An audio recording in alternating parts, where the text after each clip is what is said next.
अब कहते हैं मैं तेरे को थोड़ा सा सूत्र बता देता हूं कि कर्म का स्वरूप क्या है। तो भगवान कहते हैं कर्मण्येवाधिकारस्ते मा फलेषु कदाचन मा कर्म फल हेतुर्भूर मा ते संगोस्त्व कर्मणि। भगवान कहते हैं देख अर्जुन, तेरा कर्म करने में अधिकार है, फल में कभी अधिकार नहीं है तेरा।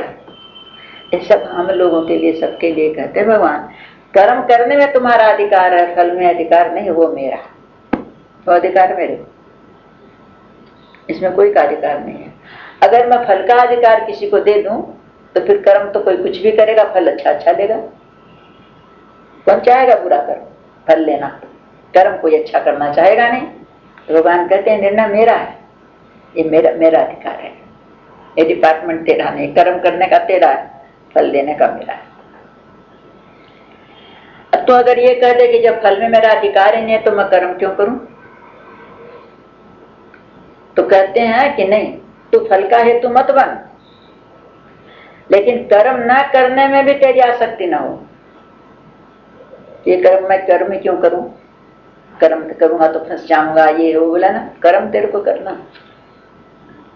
कर्म ना करने में तेरी आसक्ति ना हो कि मैं सब त्याग दूं, छोड़ दूं। तो कहते हैं कर्म कर, लेकिन इस तरह से कर, समत्व कर।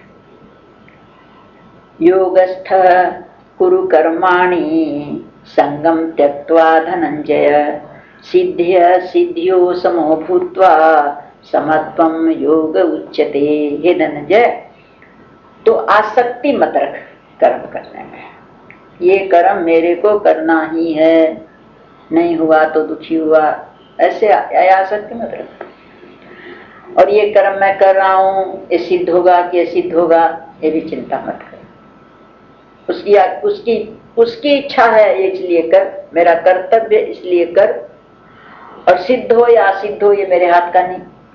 पूरा होगा तो ठीक, ना होगा तो समय बुद्धि हो जा। हो गया पूरा तो अहंकार मत कर कि मैं कर लिया, और नहीं हुआ तो बिगड़ गया, ऐसा करके दुखी मत हो।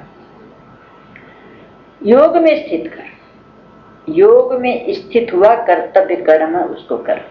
योग में स्थित, मेरे में स्थिति रख करके कि होगा तो उसी का होगा, करा रहा है तो वही करा रहा है, उसी की सत्ता से हो रहा है, उसी की इच्छा से हो रहा है, हुआ तो उसका, न हुआ तो उसका, पूरा हो गया तो उसकी मर्जी, न पूरा हुआ तो उसकी मर्जी। इस तरह से विचार करके तू समत्व भाव में हो करके और कर्तव्य कर्म है उनको कर। ये तेरी योग में स्थिति, योग मतलब परमात्मा से जो कर्म करे, शरीर से, पानी से, मन से, उसी का अर्पण। अर्पण भी मैं क्या करूं, अर्पण भी अगर जो मेरा हो तो अर्पण करूं, जो मेरा कुछ है ही नहीं तो जिसकी वस्तु उसको दे देना, तो उसमें क्या प्रसन्न हो जाता है तो उसी का, लेकिन वो प्रसन्न हो जाता है। माँ से बच्चे पैसा ले गया, थोड़ी देर खेला खाला, आकर के माँ को दे दिया, माँ मेरा पैसा मैं तेरे को देता हूँ, तू रख ले, तेरे को दूंगा। माँ ले लेती है, लेके मेरा बच्चा इतना बड़ा प्रसन्न हो जाती है। माँ को लाके दिया, माँ से ही ले गया था, माँ को दिया, मेरा पैसा तो रख ले, माँ बड़ी खुश। तो सब है भगवान का ही, लेकिन भगवान को कह दिया भगवान तेरा है, तू रख, अर्पण कर दिया, मैं दे रहा हूँ तेरे को अर्पण, तो भी वो मान लेता है, खुश हो जाता है, मेरा बच्चा मेरे को दे रहा है। तो कहते हैं ये है समत्व योग, ये समत्व योग है। आसक्ति नहीं, सिद्धि और सिद्धि की चिंता नहीं, योग जुड़ा हुआ है उससे, कर्तव्य कर्म हो कर रहे हैं, ये समत्व योग है।